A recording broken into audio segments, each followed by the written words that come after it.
আজ তোমাদের সাথে একটা রেসিপি শেয়ার করব, সেটা হচ্ছে কই মাছের তেল ঝাল। ফার্স্টেই আমরা কড়াইয়ের মধ্যে খানিকটা তেল নিয়ে নেব।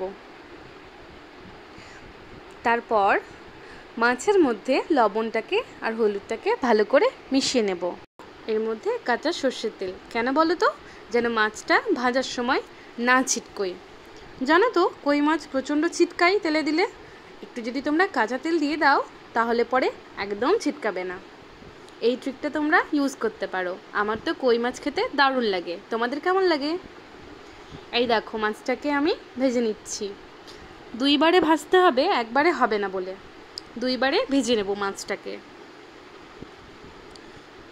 কই মাছটা তেলে দেওয়ার পরে একটু উল্টে উল্টে আসে, তো এখানে আমি বাই চান্স যদি ছিটকোয় তার জন্য আমি ঢাকা দিয়ে দিয়েছিলাম। দেন ভেজে নিয়ে ওই মাছ ভাজা তেলের মধ্যেই রাঁধুনি, জিরে, একটা শুকনো লঙ্কা, গুটিখানেক পেঁয়াজ আর গোটা গরম মশলা ফোড়ন দিয়ে দিয়েছিলাম। পরে আর একটু তেলও অ্যাড করেছিলাম, যেহেতু এটা কই মাছের তেল ঝাল হবে তার জন্য তেল আর মশলাটা আর ঝালটা আমি মশলাটাকে দিয়ে দিলাম। হবে কি সুন্দর কালারটা এসছে না? এখানে আমি আসলে মশলার সাথে যদি টমেটোটাও পেস্ট করা হয় তাহলে কালার এমনিও সুন্দর আসে। টমেটো, লঙ্কা এবারে আমি ভালো করে অনেক পেস্ট কটা করে নিয়েছি, টমেটো দিয়ে দিলাম। এতে পেঁয়াজটা আমাদের ব্রাউন হয়ে গেছে, মানে এবার আমরা এতে তেল ঝালটা ভালো হবে দিয়ে দেব। আর আমরা তরকারিতে একটু টমেটো বেশি খাই গাইস, তোমরা কম খেলে একটু কম দিও। তারপরে আবার স্বাদ মতো নুন হলুদ দিয়ে দিলাম, উপর থেকে কাঁচা সর্ষের তেলও দিয়ে দিলাম। জানি না কেমন হবে, আশা করছি ভালোই হবে। রোজই করি রান্না।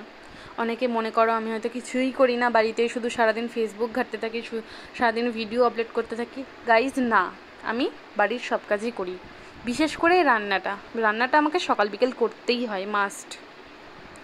এখন তোমরা বলতে পারো কেন তোমার কি মা নেই, তোমার মা কি রান্না করে না? না গাইজ, করে না, কারণ আমার মা দোকান করে, আমাদের দোকান আছে।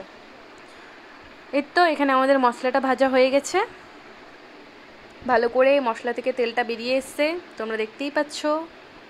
এবারে আমি মাছটাকে দিয়ে দিচ্ছি। মাছটাকে ভালো করে মশলার সাথে মিক্স করব। মিক্স করার পরে আমরা এতে গরম গরম জল অ্যাড করে দেব। এখানে আমি এবার জলটা দিয়ে দিয়েছি। জলটা দেওয়ার সময় ভিডিও নিয়েছিলাম, জানি না কী হলো, ক্লিপটা হয়তো অ্যাড হয়নি, হতে পারে, যাই হোক। দেন আমি জল দিয়ে উপরে চলে আসলাম। কিছু আলুর চিপস দেওয়া আছে, সেগুলোকে নাড়াচাড়া করতে। উল্টে পাল্টে না দিলে আবার ওগুলো শুকোতে চায় না একদিনে, তো আগের দিন কালকেই দিয়েছিলাম, অর্ধেকটা শুকিয়েছে আর অর্ধেকটা